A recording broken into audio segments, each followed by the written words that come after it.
जियल मुश्किल बा कि रवि रंजन धनंजय के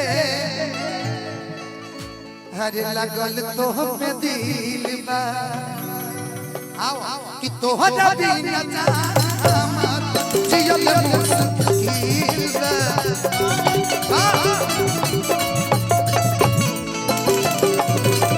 सजमा धनंजय के लगल तो पे दिल बा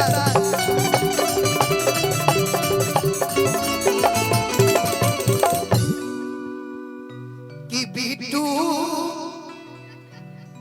हे गोलुरा बिना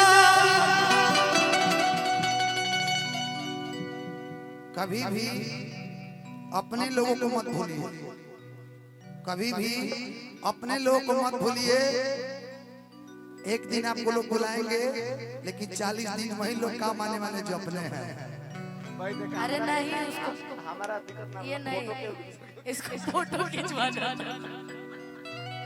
कि सजमा धनंजय बिना फोटो खिंचौला के चक्कर में पूरा टीम बैठ गई। कोई बात लेकिन सब ये सब सलमान अली के कार्यक्रम में भी म्यूजिशियन लगाए हुए हैं। क्या बात, तो इससे बड़ी बात जीवन में कुछ नहीं हो सकती। सुबह का लोग बोलते हैं ना कि सुबह का भूला शाम को घर चला उसे भूला नहीं कहते। इसको फोटो खिंचवाना कहते हैं।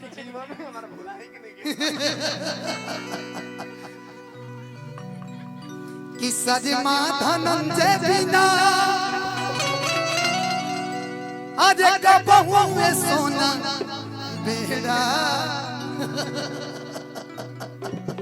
पारी हो कि जहिया सुबह दे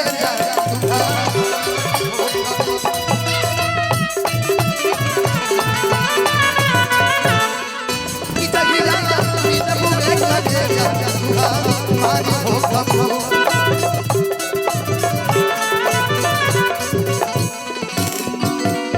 बहुत बहुत धन्यवाद। अनुपमा जी आप आ जाइए और एक गाने हमारे